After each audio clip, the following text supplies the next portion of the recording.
नमस्कार, मिथिला मंच न्यूज में आपका स्वागत है। मैं हूं मनोज।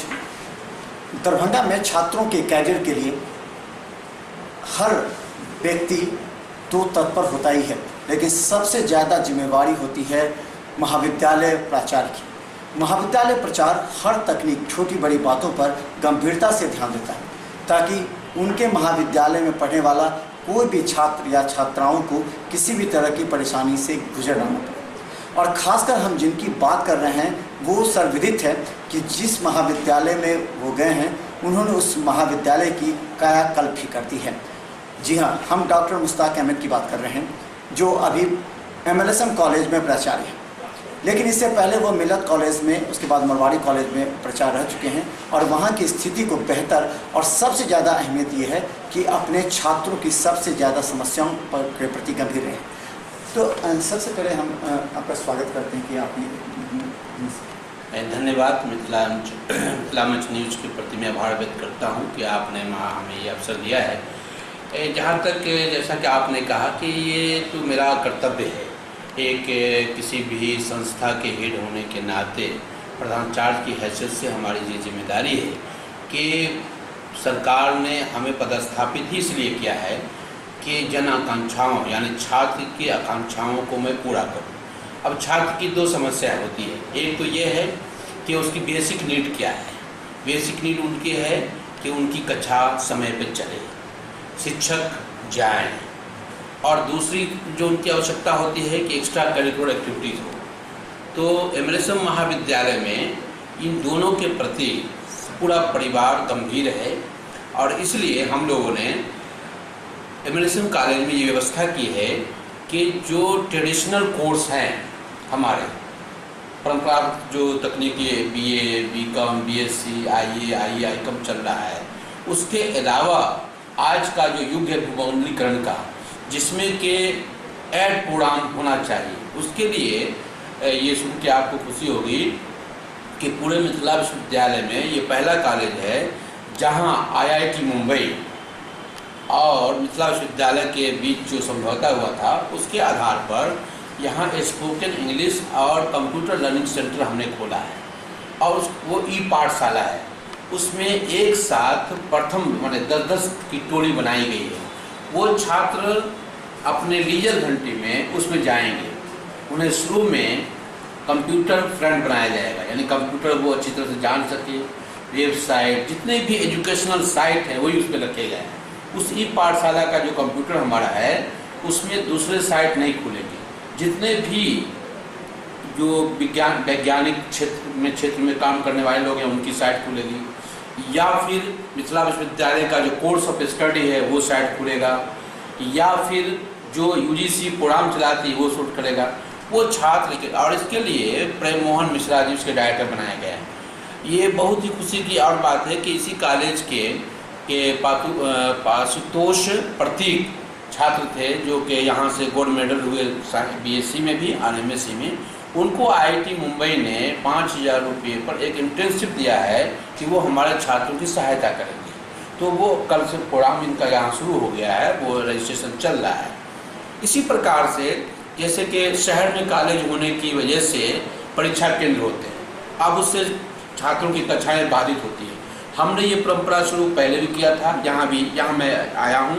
अभी 12 से परीक्षा शुरू होने वाली है। सभी शिक्षकों और सभी कर्मचारियों के को मिलकर के ये बात हुई है कि नहीं, छात्रों के हित में सुबह में 7 बजे से लेकर के और 9 बजे तक में जो क्लास प्रथम 2 पाली होती है, 2 घंटी होती है, सभी में, कॉमर्स में, साइंस में, आर्ट्स में, वो 2 कक्षाएँ चलेंगी। चूँकि अभी पार्ट 1 डिग्री 1 के जो नए छात्र हैं उनकी और जिनका 11th में एडमिशन हुआ है उनके लिए ये आवश्यक है कि वो क्लास करें। मैं वहाँ गार्जियन से एफिडेविट दे रहा हूँ कि आप मेरे यहाँ अगर नाम लिखा रहे हैं तो छात्र आने चाहिए। अगर नहीं आएंगे तो 10 दिनों के बाद उनका नाम मैं काट दूँगा। अभी मैंने 86 गार्जियन ऐसे हैं जिनके बच्चे नाम लिखाने के बाद नहीं आए हैं, उनको रजिस्टर्ड लेटर भेजा है कि आप अपने जो पाल्य है आपका वो आए। यदि नहीं आएगा तो उसका नाम काट दिया जाएगा। उसमें जिनको जिनको पत्र मिला है वो सभी गार्जियन आ रहे हैं, वो छात्र आ रहे हैं। उन्होंने दिया। तो ये व्यवस्था सिर्फ इसलिए मैंने इस कॉलेज के माध्यम से करना चाह रहा हूँ, और आप लोग के माध्यम से मैं अभिभावकों से अपील भी करना चाह रहा हूँ कि यदि आपने नाम लिखवाया बच्चे का तो आप यहाँ भेजिए। इसलिए कि दरभंगा शहर में MLSM कॉलेज एक ऐसा कॉलेज है जहाँ शिक्षकों की कमी नहीं है। कोई ऐसा विभाग नहीं है जिसमें के शिक्षक 10, 12, 15 न हो। मैथमेटिक्स में चाहिए 7, 8, 10 शिक्षक हैं, हिंदी में चाहिए 14 शिक्षक हैं, कॉमर्स में चले जाइए 10 शिक्षक हैं, इतिहास में चले जाइए 10 शिक्षक, मतलब कोई ऐसा विभाग नहीं है तो शिक्षकों की कमी नहीं है यहाँ। शर्त है कि छात्र आएँ। तो मैं आप लोगों के माध्यम से अपील करना चाहता हूँ कि अभिभावक अपने जो बच्चे का दाखिला के उनको यहाँ भेजें। साथ साथ अभी प्रैक्टिकल के जितने भी कहें, जैसे आर्ट्स में ज्योग्राफी है, साइकोलॉजी है, साइंस में physics, chemistry, biology, botany, practical आप जाके देख लेंगे प्रयोगशाला। अभी सारे प्रैक्टिकल के जितने भी नीड है सामान बेसिक वो चीज़ें मंगाई गई है छात्रों के लिए और हो रहा है। आप चाहेंगे तो एक बार घूम करके देख भी लेंगे। अभी मैंने नया गैस प्लांट केमिस्ट्री में लगवाया जो आधुनिक है, बिल्कुल वो लगाया गया है केमिस्ट्री विभाग में। अब आवश्यकता इसकी है कि छात्र आएँ और उससे लाभान्वित हों। तो बस मेरी यही अपील है कि आए। इंफ्रास्ट्रक्चर के मामले में भी कॉलेज में साइकिल स्टैंड नहीं है। 2 महीने के बाद आप देखेंगे बाहर में कार्य शुरू हो गया है, साइकिल स्टैंड हो गया है, भवन निर्माण के ऊपर के कार्य चल रहे हैं। तो चूँकि छात्रों की संख्या अधिक है तो उस हिसाब से यहाँ कक्षाएँ कम हैं, तो 6 महीने के अंदर अंदर वो भी पूरी कर दी जाएगी। खासकर हम बता दें कि प्राचार्य के कंधों पर एक जिम्मेवारी होती है, क्योंकि सभी जो छात्र छात्राएं खासकर जो सरकारी महाविद्यालय में पढ़ते हैं उनके आंखों में आशा किरण होती है और ग्रामीण क्षेत्र से ज़्यादा संबंध भी रहते हैं। उनके अभिभावक सोचते हैं कि जिस कॉलेज में जाए उस कॉलेज में उसके बच्चे का कैरियर सुनिश्चित हो। और ख़ासकर हमने देखा है कि MLSM कॉलेज में लगातार कक्षाएँ, MLSM कॉलेज हमने पहले भी चलाया था कि MLSM कॉलेज में लगातार कक्षाएँ होती हैं, जबकि अन्य कई ऐसे रिप्यूटेड कॉलेज भी हैं जहाँ वहाँ क्लास संभव नहीं हो पाता है। एक चीज़ हमने जो देखा है, समस्या ये है कि अभिभावक ज़्यादा प्रेरित नहीं कर पाते या फिर अभिभावक को ज़्यादा खींच नहीं पाते, बच्चे ट्यूशन सेंटर ज़्यादा जो प्रेफरेंस देते हैं उनको। इस वजह से इसके लिए क्या तो खास ऐसी पॉलिसी तय की है जो एकदम अगर नहीं आते हैं तो उसके लिए? हाँ, उसके लिए मैंने आपको बताया कि मैंने अभी पिछले महीने इस महीने में 86 ऐसे लड़के को पार्ट 1 के चिन्हित किया था कि जो लड़के नाम लिखाने के बाद बिल्कुल ही नहीं आए, तो प्रथम लिस्ट में मैंने उनको भेजा है। और फिर अभी इस महीने में 100 छात्रों को हम भेजने जा रहे हैं, चिट्ठी, रजिस्टर्ड चिट्ठी भेज रहे हैं। अभी जिसका नाम लिखा है उनके लिए क्या व्यवस्था करेंगे? उनके लिए व्यवस्था ये किया हमने कि उनसे एफिडेविट ले रहे हैं उनके गार्जियन से। हमारे यहाँ जो 11th में एडमिशन हो रहा है इस बार, ये कहीं नहीं, ये पहली बार ऐसा है। उसका लोग विरोध भी कर रहे हैं, लेकिन विरोध का मतलब ये नहीं है। होता ये है हमारे यहाँ कि 11th में लड़के एडमिशन लेते हैं यहाँ और चले जाते हैं राजस्थान, कोटा, दिल्ली। अब ऐसी अवस्था में क्या होता है कि लड़के तो एडमिशन ले लिए, अब बाकी में जो ग्रामीण क्षेत्र के गरीब लड़के वो पढ़ना चाहते हैं, वो सीट खाली नहीं होती है।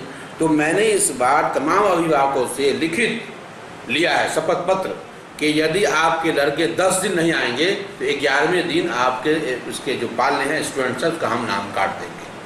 मेरा उद्देश्य सिर्फ ये है कि मिथिलांचल का मैं हूँ, तो मिथिलांचल में की जो गरीब जनता के बच्चे यहाँ आते हैं, बड़े लोगों के बच्चे तो कम आते हैं, वो मध्यम परिवार, रिक्शा चलाने वाले, ठेला चलाने वाले आते हैं, उनके बच्चों को हर तरह की सहूलत दी जाए, उसके लिए मैं ये कार्यक्रम करता हूँ। अब मुझे इसकी परवाह नहीं है कि कोई उन पर क्या जान बिठाएंगे, क्या करेंगे। मनुष्य में गलतियाँ हो सकती है, लेकिन मैं हमेशा जो विधि है, जो नियम है, जो परिनियम है, जो अधिनियम है, उसके मुताबिक काम करता हूँ। इसलिए मैं किसी से न डरा हूँ न डरूँगा। लेकिन अच्छी बात यह है कि अभी जो माननीय कुलपति महोदय आए हैं वो चाहते हैं, उनकी भी सोच है कि महाविद्यालय बदले, वहाँ शैक्षणिक वातावरण बदले, वहाँ का विकास हो। वो मैं जब यहाँ 2 दिन में न पहले आया हूँ और 2-3 बार माननीय कुलपति महोदय आए, उनके आदेशानुसार ये सब आप देख रहे हैं परिवर्तन हुआ है। उनकी भी सोच है कि नहीं इसको बदलिए, ये कॉलेज बड़ा कॉलेज है, शहर का कॉलेज है, इसको बदल दीजिए। अभी ये कॉलेज शहर का ये पहला कॉलेज था जिसका नैक नहीं हुआ था, तो एक बड़ी जिम्मेदारी थी कि नैक के बगैर कोई चीज़ नहीं मिलेगी, कोई विकास का काम ही नहीं होगा। अभी 21-22 अगस्त को यहाँ के नैक की टीम मैंने बुलाया, नैक की टीम हुई है और आप लोगों के शुभकामनाओं से अच्छा ही ग्रेड मिलेगा। जब आएगा तो आप लोग को बुलाएंगे। तो मेरा प्रयास सिर्फ यही है कि जिस समाज ने, जिस परिवेश ने हमको इस लायक बनाया है, तो मैं भी उसके प्रति आभार व्यक्त करता हूँ। और ये आभार व्यक्त करने का मेरा माध्यम है, चाहे वो शिक्षा के क्षेत्र में हो, विकास के क्षेत्र में हो, वो समाज के प्रति जो हमारा व्यक्तिगत आभार है वो मैं कोशिश करता हूँ, और मैं अंतिम सांस तक करता रहूँगा जब तक रहूँगा। इसके लिए मुझे जितनी सज़ा भुगतने पड़े, पहले भी हुआ है, और लेकिन मुझे इंसाफ मिला है। इसलिए जब मैं सच पे था तो हर जगह मुझे, अभी भी कई तरह की ये है, लेकिन मैं उससे न डरने वाला हूँ, मैं काम करता रहूँगा। सिर्फ मेरा वो उद्देश्य है कि समाज ने जो अगर मुझे ऐसा बनाया है इस लायक, तो मैं भी समाज को कुछ जरूर दूँ। और यही वजह है कि समाज के लोग हमें स्वीकृति देते हैं, और यही मेरे लिए सबसे बड़ा इनाम है। तो धन्यवाद डॉक्टर मुश्ताक अहमद, जिन्होंने कहा कि अगर आरोप के बावजूद अगर कोई किसी पद पर बैठा हुआ व्यक्ति अपने सामाजिक दायित्व और अपने कर्तव्य को अगर छोड़ दे तो ये बुज़दिली होगी। उन्होंने कहा कि लाख आरोपों के बावजूद वो अपने कर्तव्य को पूरी तरह निष्ठापूर्वक निभाते रहेंगे, और महाविद्यालय या जो भी पद उन्हें मिलेगा उस पद को सुशोभित करते हुए अपने क्षेत्र का विकास करेंगे। धन्यवाद।